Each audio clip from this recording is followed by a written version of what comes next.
عليكم ورحمة الله. مرحبا بكم معايا في قناتي شيوات جميلة مع وصفة جديدة ان شاء الله. كنتمنى تكونوا بصحة جيدة يا ربي. وبالنسبة للوصفة اليوم اللي غنقدم لكم سليلو ولا سفوف كل واحد واش كيسمي عليه. بالنسبة للسليلو عندنا هنايا كيلو ديال اللوز، سلقته وقشرته وحمرته في الزيت. وعندي هنا كيلو ديال الجنجلان، وعندي هنا كيلو ديال الدقيق الفورس محمر، عندي واحد الربعه ديال السكر كلاصي. اللي بغى يدير كتر يدير على حساب الذوق، كل واحد اللي كاين اللي كيبغي الحلاوه كاين اللي كيبغي غير القياس. عندي هنا الربعه ديال الزبده العاديه ذوبتها مزيان ودرت فيها واحد شويه واحد قبيصه ديال الملحه وذوبتها مزيان. وعندي هنا النافع جوج معالق وكبار، جوج معالق ديال حبه حلاوه وشويه ديال مسكه حره دقيتها حتى هي. عندي هنا معلقه ديال القرفه. وبالنسبه للطريقه ديال الجنجلان انا مازال ما حمرته، غادي نوريكم الطريقه اللي كندير ليه كيجي بها محمر وزوين وخليكم معايا. بالنسبه للجنجلان انا كنحمرو هنا في الكوكوت وكندير ليه على الطريقه هذه. بسم الله، ندير غير القياس باش ما يجينيش كثير في الكوكوت، وكنزيد عليه شويه ديال الماء. هنا هو حتى كنفزقوه مزيان. هاد الطريقه هذه زوينه في التحمير ديال الجنجلان، ومن الاحسن تحمروه في الكوكوت مع الكوكوت ثقيله، وكيجي الجنجلان كيتحمر على خاطرو، وكتكون وكيكون هاد الجنجلان هذا كيجي من فوق محمر مزيان، وكيجي المذاق ديالو زوين. الطريقه احسن من التحمير في الفران ولا المقله.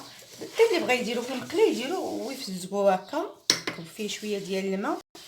تجي هاد الطريقه هذه زوينه، جربوها وراه غيعجبكم التحمير بهاد الطريقه هذه ديال الجنجلان.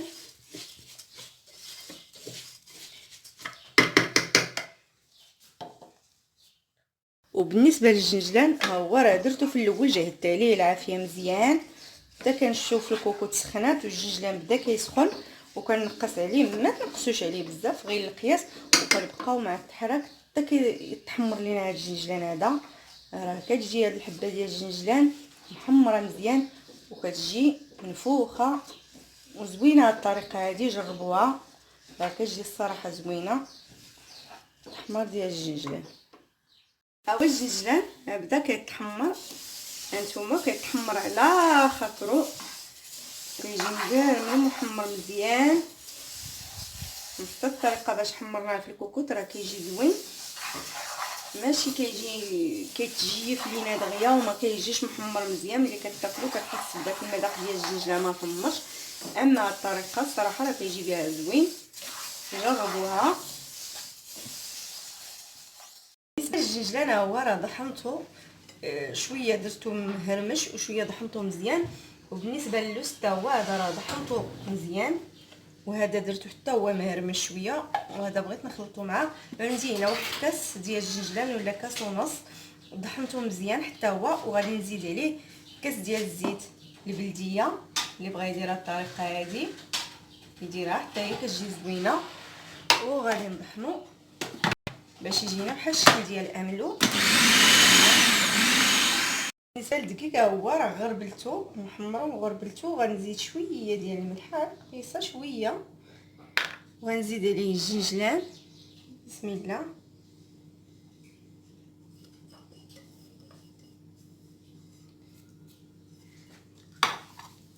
وغنزيد عليه اللوز هذا راه طحنته مزيان، غنزيد عليه هذا راه هرمشتو،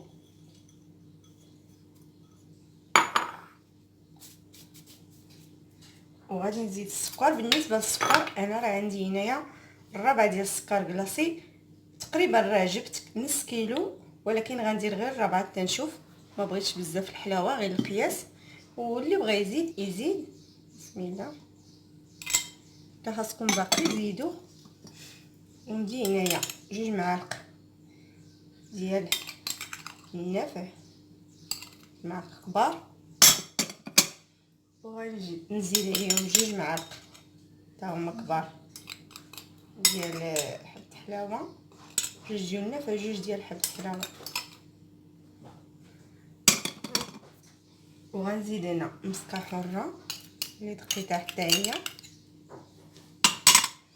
وغنزيد واحد المعلقه كبيره ديال القرفه، واللي بغى يدير جوج معالق كبار يديرهم. وغادي نزيد عليه داك الجنجلان اللي طحنت معاكم، وزدت عليه كاس ديال العنبه ديال الزيت البلديه. راه الا طحنتو مع الجنجان راه ما بقاش كيبان المذاق ديال الزيت البلديه. انا بغيت نخلط، بغيت واحد الكاس ديال الزيت البلديه، ما بغيتش كلشي ندير الزبده. هانتوما ملي كطحنوه مزيان بقى كيطحن، كتعاودوا تزيدوا عليه الزيت وكطحنوه يجي بحال الشكل ديال الاملو. واللي بغى الكوزه يزيدها فيه، انا ما كنديرش الكوزه.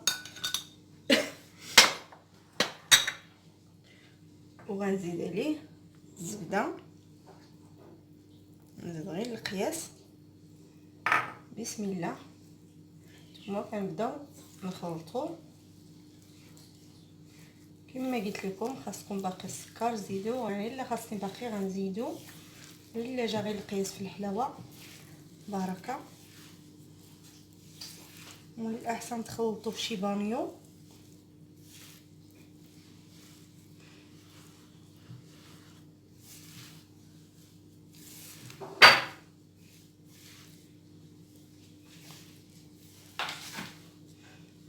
كنخلطو بهذه الطريقه هذه.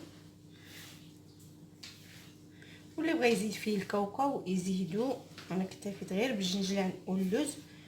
واللي بغى يزيد الكاوكاو يزيدو، ولا زريعه الكتان. غير من الاحسن زريعه الكتان ما تحمروهاش، ولا الصوجه حتى هي كتجي فيه زوينه. الا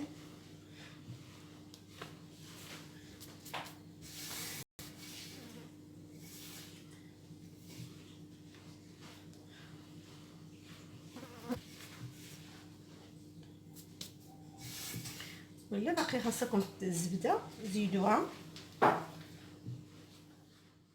هو من بعد ما زدت ليه باقي شويه ديال الزبده، في الاول درت الرابعه وزدت تقريبا واحد نص كاس ديال العنبه. وانا غنزيد عليه هاد الجنجلان هذا محمر وما ضحمتوش، زدتو عليه غير هكاك. اللي بغى يزيدو يزيدو، اللي ما بغاش ماشي ضروري دايرين مطحون. وغنزيدو عليه هاد اللوز هذا، نزيد باقي شويه وغنبدا نحركو.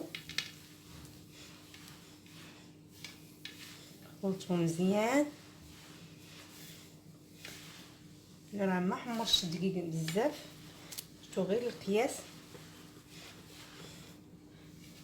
واللي بغى يحمر الدقيق مزيان يجي شويه قوي يديرو. درت غير القياس هكا.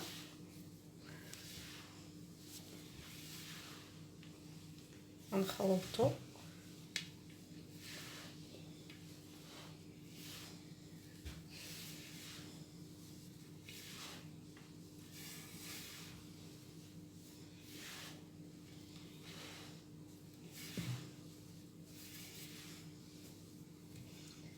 حتى الزيت البلديه اللي درنا فيه ما كتبانش ريحتها نهائيا. الا درتو لها ديك الطريقه اللي درت ليها، ضحمتها مع الجنجلان، تجيب ديك الطريقه زوينه.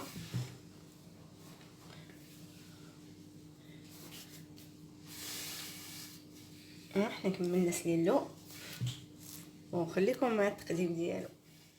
هو شكل نهائي ديال سليلو، راه كيجي زوين وكيجي مالك ومقوم، والمقادير في متناول الجميع. وبالنسبه للطريقه ديال زيت العود حتى هي راه كتجي زوينه. وكنتمنى ان شاء الله ما تنساونيش من لي لايك وضغطوا على الجرس باش يوصلكم كل جديد. والسلام عليكم ورحمه الله.